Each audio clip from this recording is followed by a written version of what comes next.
দুর্ভিক্ষ চলতেছে আমাদের দেশেই, কঠিন দুর্ভিক্ষ চলতেছে, কঠিন এক মুসিবত চলতেছে। সবাই জানি মদনা, ফেনী, নোয়াখালী আর বিভিন্ন জায়গায় মানুষ বহুত কষ্টে আছে, বহুত কষ্টে। আল্লাহর পক্ষ থেকে পরীক্ষা, আমাদের জন্য পরীক্ষা, তাদের জন্য পরীক্ষা। এটা আমাদের গুনাহের কারণে, তাদের গুনাহের কারণে, শুধু ফেনী জাতির গুনাহের কারণে না, ঢাকা জাতির গুনাহের কারণে সেই মুসিবত আসছে। পুরা বাংলাদেশের সমস্ত মানুষের গুনাহের কারণে মুসিবত আসছে। এখন সমস্ত মানুষজনের পরীক্ষা, সবার জন্যই যৌথভাবে এটা থেকে উদ্ধার হওয়ার চিন্তা করা জরুরি, সবার জরুরি। এটা উদ্ধার কিভাবে হওয়া যায়, কিভাবে পরিত্রাণ পাওয়া যায়, কিভাবে আল্লাহ তাআলাকে রাজি খুশি করা যায়, কিভাবে এই অবস্থা থেকে মুক্তি মিলে, সবার চিন্তা করতে হবে। সবার সহযোগিতার মাধ্যমে কেউ কেউ যা টাকা দিয়ে সহযোগিতা করবে, কেউ জান দেয়া, কেউ মাল দেয়া, কেউ সময় দেয়া, এক একজন একভাবে সহযোগিতা করবে। সহযোগিতা করে ওই মানুষগুলোকে যারা মুসিবতে গ্রেফতার, তাদেরকে উদ্ধার করার জন্য সর্বাত্মক চেষ্টা করা। এটা হলো মুসলিম জাতির দায়িত্ব, কর্তব্য, আমাদের সকলের দায়িত্ব, কর্তব্য। এই মুসিবত আগের জমানায় আসছে। পানি তো কাউকে ডুবানোর ক্ষমতা রাখে না, পানি তো আল্লাহর হুকুম যখন হয় তখনই ডুবায়। মুসা আলাইহিস সালাম ওনার জাতি সহ পুরা সমুদ্র পাড়িয়ে চলে আসছেন, পানি তার জায়গায় দাঁড়ায় আছে, পানি তাকে ডুবানোর ক্ষমতা রাখে না, কাউকে ডুবাইতে পারে নাই। আর ফেরাউন আসার সাথে সাথেই সমুদ্রের পানি মিলে গেছে, ফেরাউন চুবাই চুবাই মরে গেছে, তার জাতি সহ পুরা কিপ্তি জাতি পুরা সব শেষ। আর বনী ইসরাইল পাড়িয়ে চলে আসছে। আল্লাহর হুকুমেই সব কিছু হয়ে থাকে, আল্লাহর হুকুম ছাড়া কিছুই হয় না। সমুদ্র আল্লাহর হুকুমেই চলে, সমুদ্র আল্লাহর হুকুমেই চলে। এই জন্য আল্লাহ বলেন, মারাজাল বাহরাইনি ইয়ালতাকিয়ানি বাইনাহুমা বারযাখুন লা ইয়াবগিয়ান ফাবিআইয়ি আলাই রাব্বিকুমা তুকাযযিবান ওয়ালাহুল জাওয়ারিল মুশআতু ফিল বাহরি কাল আ'লাম ফাবিআইয়ি আলাই রাব্বিকুমা তুকাযযিবান। আল্লাহ বলেন, দুইটা সমুদ্র পাশাপাশি চলতেছে, মাঝখানে কোনো বাধা নাই, কোনো প্রাচীর নাই।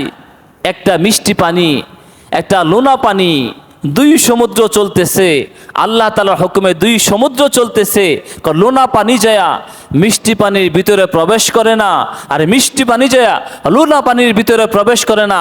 কারো সেই পাওয়ার নাই এক পানি অন্য পানির ভিতরে ঢুকে যাবে। পানি আল্লাহ তাআলার হুকুম কি পরিমাণ মানে, কি পরিমাণ মানে। আবার বলেন, দেখেন বিশাল বড় বড় জাহাজ সমুদ্রের উপর দিয়ে চলতেছে, কি চালাইতেছেন? আল্লাহ চালান। ওয়ালাহুল জাওয়ারিল মুনশাআতু ফিল বাহরি কাল আ'লাম, পাহাড়ের মতো বড় বড় এক এক লঞ্চ আর জাহাজ সমুদ্রের উপর দিয়ে চলতেছে, কেউ ডুবে তো যায় নাই। আল্লাহ বলেন, আমি এগুলোকে বাসায় রেখেছি। মানুষ বলে টেকনোলজি দিয়ে, আল্লাহ বলেন আমি তো এগুলোকে বাসায় রেখেছি। নূহ আলাইহিস সালাম প্লাবনে চলতেছেন, প্লাবনের ভিতর দিয়ে চলতেছেন, প্লাবন তো ডুবাইতে পারে নাই, প্লাবন ডুবাইতে পারে নাই। আবার ওনার ছেলে কেনান, এখনো পানি আসে নাই, হাঁটু পানি আসছে, দাঁড়ায় আসছে, বলি ইয়া বুনাইয়ার কাম মা'ানা ওয়ালা তাকুম মা'আল কাফিরিন, অবশ্য জাহাজে চলে আসো, কাফেরদের সঙ্গে হইও না।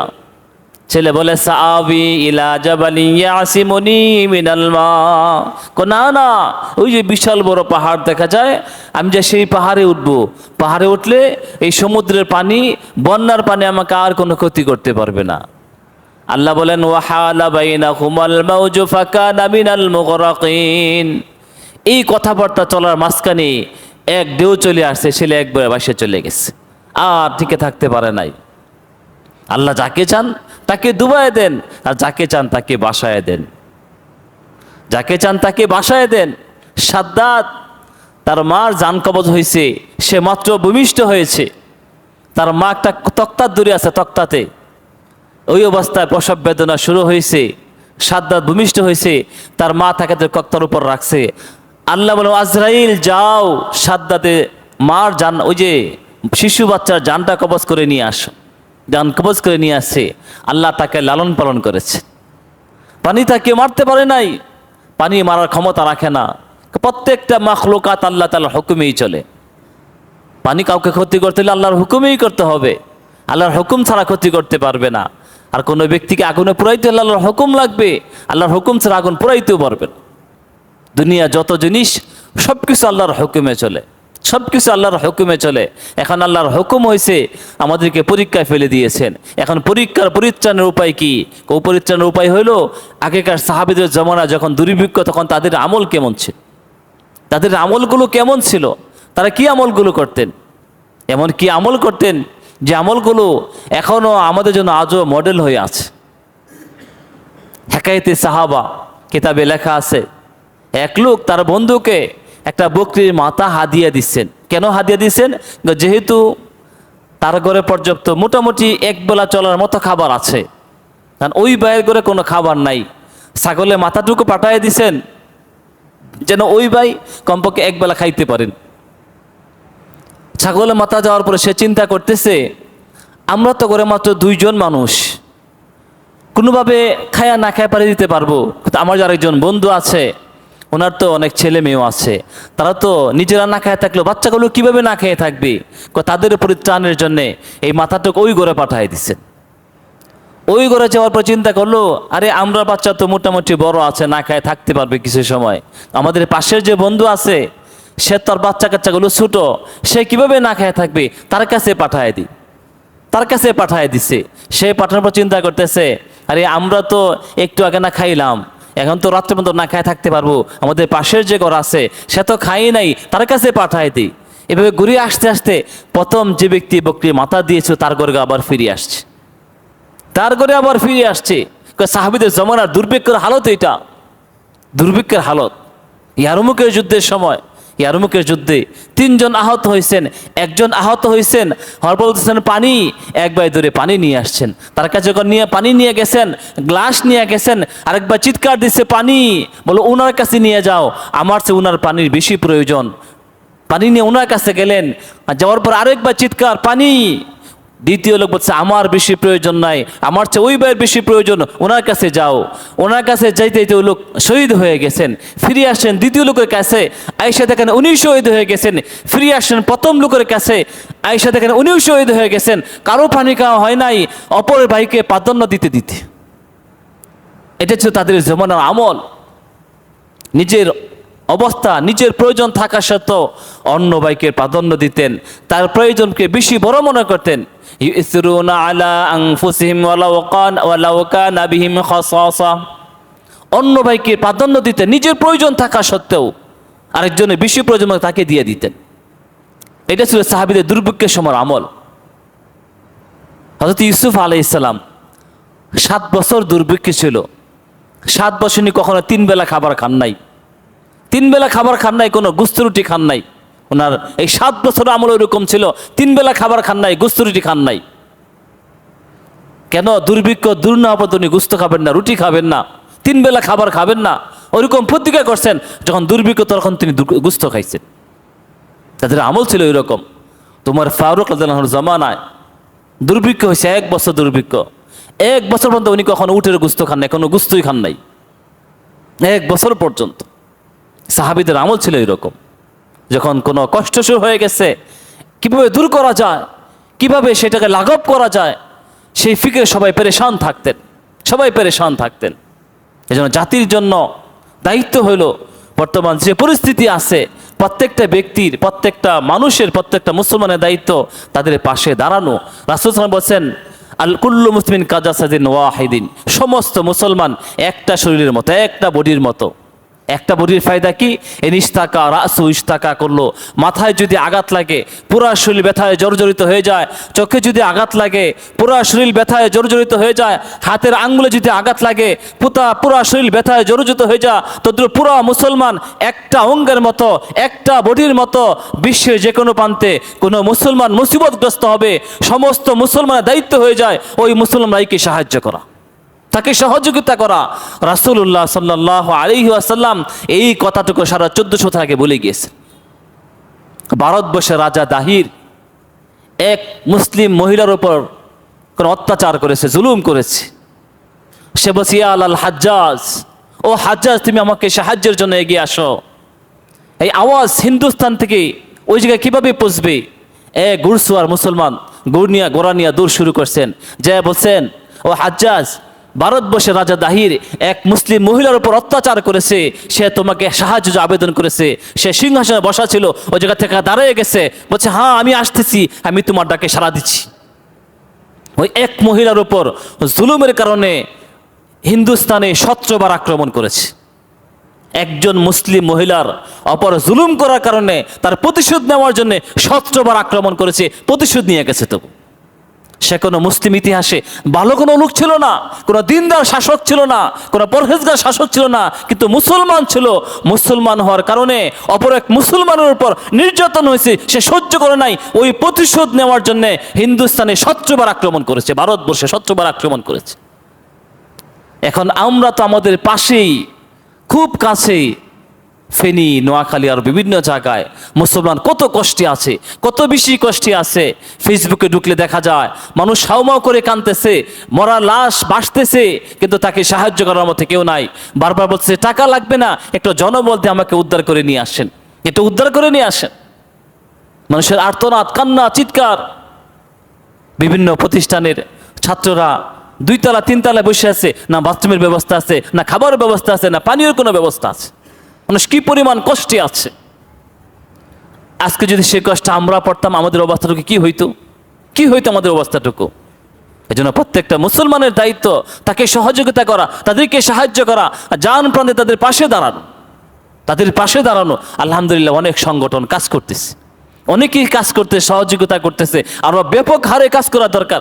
জায়গা তো অল্প না, অনেক বড় জায়গা, অনেক বড় স্থান। সবার পুরা ঢাকাবাসী ঝাঁপায় পড়া দরকার তাদেরকে উদ্ধার করার জন্য, তাদেরকে সহযোগিতা করার জন্য, তাদেরকে বিপদ থেকে উদ্ধার করার জন্য যেভাবেই হয়, টাকা দিয়া, পয়সা দিয়া, জান দিয়া, জনবল দিয়া, যেভাবেই সম্ভব তাদেরকে সহযোগিতা করা, তাদেরকে উদ্ধার করা পুরা মুসলিম জাতির উপর ফরজ হয়ে গেছে। এখন ঢাকাবাসীর উপর ফরজ, সমস্ত মুসলমানদের উপর ফরজ হয়ে গেছে। দেখেন মদিনায় দুর্ভিক্ষ হয়েছিল, হযরত উসমান রাদিয়াল্লাহু আনহু, উনি ধনী মানুষ ছিলেন, সিরিয়া থেকে ব্যবসায়ী কাফেলা আসতেছে, ব্যবসায়ী কাফেলা। মদিনায় দুর্ভিক্ষ চলতেছে, ওমর ফারুক শাসক, উনি গোশত খান না, রুটি খান না, খেজুর খেয়ে জীবনযাপন করতেছেন। 1 বছর পর্যন্ত গোশত রুটি ছেড়ে দিয়েছেন। যতদিন মদিনার দুর্ভিক্ষ দূর না হবে ওমর কখনো গোশত রুটি খাবে না। তারা ছিল শাসক, মুসলমানের দরদি ছিল, মানুষ প্রেমী ছিল, দেশপ্রেমিক ছিল তারা। হযরত উসমান রাদিয়াল্লাহু তাআলা আনহু ধনী মানুষ ছিলেন, সিরিয়া থেকে ব্যবসায়ী কাফেলা আসতেছে, ব্যবসায়ী কাফেলা 100 উটের বোঝাই, 100 উট আশার সাথে ঘোষণা করছেন 100 উটের যত মালামাল আছে সব মদিনার দুর্ভিক্ষের জন্য দিয়ে দিলাম। পুরো 100 উটের বোঝাই, মাল বোঝাই সব মদিনার দুর্ভিক্ষের জন্য দিয়ে দিচ্ছে। হযরত আব্দুল্লাহ ইবনে আব্বাস রাদিয়াল্লাহু আনহু রাত্রে স্বপ্নে দেখেন রাসূলুল্লাহ সাল্লাল্লাহু আলাইহি ওয়াসাল্লাম নুরানি ঘোড়ায় চড়ে, নুরানি পোশাক পরে, নুরানি পাগড়ি পরিহিত, নুরানি চেহারা জলমল করতেছে। কোথায় যেন যাচ্ছেন? বলছে ওগো চাচা যান, কোথায় যাচ্ছেন? ওগো আল্লাহ রাসূল কোথায় যাচ্ছেন? এত সুন্দর পোশাক পরে কোথায় যাচ্ছেন? তুমি কি জানো না? বলছে না জানি না তো। আরে আজকে তো একটা বিবাহের আয়োজন করা হয়েছে, একটা বিবাহের আয়োজন করা হয়েছে। কেমন বিবাহ? বিবাহ হইল যে বিবাহের প্রস্তাব করে স্বয়ং আল্লাহ তাআলা, সুবহানাল্লাহ, যে বিবাহের প্রস্তাব করে স্বয়ং আল্লাহ তাআলা, যে বিবাহের জন্য আমাকে বিবাহের খুতবা দেওয়ার জন্য, বিবাহ পড়ানোর জন্য দাওয়াত দেওয়া হয়েছে। রাষ্ট্রদের বিষয় জানো? বিবাহের বরযাত্রী হইল 1.5 লক্ষ আম্বিয়া কেরাম, সেই বিবাহের বরযাত্রী 1.5 লক্ষ আম্বিয়া কেরাম। আর সে বিবাহের আর আশ্চর্যের খবর, সে বিবাহের যিনি কন্যা হবেন সে জান্নাতি হুর, সবচেয়ে সুন্দরী জান্নাতি হুর, সে আছে জান্নাতে। আর যিনি বর হবে, যিনি জামাই হবে, সে এখনো দুনিয়াতে জীবিত আছে, সুবহানাল্লাহ। সে এখনো দুনিয়াতে জীবিত আছে। বলছে সে কে? আল্লাহ রাসূল বলেন সে কে? বলছে সে হলো হযরত উসমান। এত ফজিলত, এত বরকত কিভাবে পাইল সে? তুমি কি জানো না? তুমি কি জানো না গতকালকে উসমান যে মদিনার দুর্ভিক্ষের জন্য যে দান করছেন, সিরিয়া থেকে কাফেলা আসতেছিল, 100 উটের বিশাল কাফেলার সমস্ত সম্পদ মদিনার দুর্ভিক্ষের জন্য দিয়া দিছেন। আর ওনার এক দানে মদিনার দুর্ভিক্ষ দূর হয়ে গেছে। আল্লাহ তাআলা খুশি হইয়া উসমানের জন্য এমন সুন্দরী এক হুর তৈরি করছেন, যে হুর দুনিয়ার আর কোনো জান্নাতি পাবে না। আর ওই হুরের সাথে উসমানের বিবাহ হবে, সেই বিবাহ করার জন্য আল্লাহ তাআলা আমাকে দাওয়াত করছে, আমি সেই বিবাহের অনুষ্ঠানে যাইতেছি। দুর্ভিক্ষে দান করার লাভ আর ফজিলত দেখেন কি পরিমাণ। আল্লাহ যেমন পরীক্ষা দেন, এবার কারো জান্নাতে যেমন মাধ্যম বানায় দেন, কারো জান্নাতে ওর মাধ্যম বানায় দেন, কারো নেকি কামাই করার সুযোগ রাস্তা করে দেন। যে বান্দা চায় সে যেন ওই সময় নেকি কামাই করে নেয়, আল্লাহকে রাজি খুশি করে নে। এক বান্দা মুসিবতে আছে, হ্যাঁ এখন বান্দা পাশে দাঁড়ায় গেছে যে তোমার মুসিবতে আমি আছি, তোমার মুসিবত দূর হওয়া পর্যন্ত আমি তোমার কাছেই থাকবো, কিছু পারি বা না পারি আমি তোমার কাছে আছি। আল্লাহ দেখতেছেন আরশে আজিম থেকে, বান্দাকে মুসিবত আমি দিয়েছি, দূর তো আমি করব, তুমি যে পাশে দাঁড়িয়ে গেছো তাকে সাহস দিচ্ছ, এটা আমার কাছে বড় পছন্দনীয়, আল্লাহর কাছে বড় পছন্দনীয়। এজন্য হাদিসে আছে, আল্লাহ রাসূল বলেন, যে ব্যক্তি দুনিয়াতে কোনো মানুষ একটা হাজতকে পুরা করে দিবে, একটা হাজত পুরা করে দিবে, আল্লাহ তার 70টা হাজতকে পুরা করে দিবে। 70টা হাজত পুরা করে দেন বান্দা দুনিয়াতে একটা হাজত পুরা করলে। হাদিসে এই কথাও আছে, 70টার একটা হাজত দ্বারা বান্দার দুনিয়া সকল প্রয়োজন মিটে যাবে। 70টা হাজত পুরা করবেন, তার একটা দ্বারা বান্দার দুনিয়ার সমস্ত প্রয়োজন পুরা হয়ে যাবে। বাকি 69টা আল্লাহ রেখে দিবেন পরকালীন মুসিবত থেকে উদ্ধার করার জন্য, পরকালীন মুসিবত থেকে মুক্তির জন্য। এজন্য বান্দাকে সহযোগিতা করা, রাসূল বলেন হাদিসে কুদসি, ইন্নাল্লাহ ফি আউনিল আবদি মা কানাল আবদু ফি আউনি আখি। আল্লাহ তাআলা বান্দাকে ততক্ষণ সাহায্য করেন যতক্ষণ বান্দা তার ভাইকে সাহায্য করে। বান্দা তার ভাইকে যতক্ষণ সাহায্যকারী হবে, আল্লাহ তাআলা তার সাহায্যকারী হয়ে যাবেন, আল্লাহ তার সাহায্যকারী হয়ে যান। আল্লাহ বলেন, ওয়া তাআওয়ানু আলাল বিররি ওয়াত তাকওয়া ওয়া লা তাআওয়ানু আলাল ইসমি ওয়াল উদওয়ান। পরস্পরে ভালো কাজে একজনকে সহযোগিতা করো, সাহায্য করো, মুসিবত দূর করা সাহায্য করো। এজন্য মুসিবত দূর করা এটা বড় ভালো কাজ, কল্যাণকর কাজ। মানুষকে বিপদ থেকে উদ্ধার করা, বিপদে না ফেলানো। হাদিসে আছে ঈমানের আলামত, অনেকগুলো লম্বা হাদিস। এক কাফেলা আসছেন, এক কাফেলা আসার পরে বলছে, কাইফা আনতুম, তোমরা কি অবস্থা, তোমাদের ইমানের হালত কি? বলে, নাহনু মুমিনুন, আমরা মুমেন, আমরা তো মুমিন ইমানদার। বলছে, আলামত কি, ইমানের আলামত কি? বলছে, আলামত হলো 15টা। আলামত 15টা কি কি?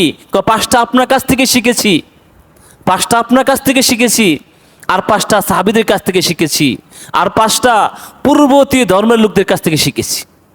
সেগুলো কি কি? ওই 5টার ভিতরে একটা হইল ইমাতাতুল আযা।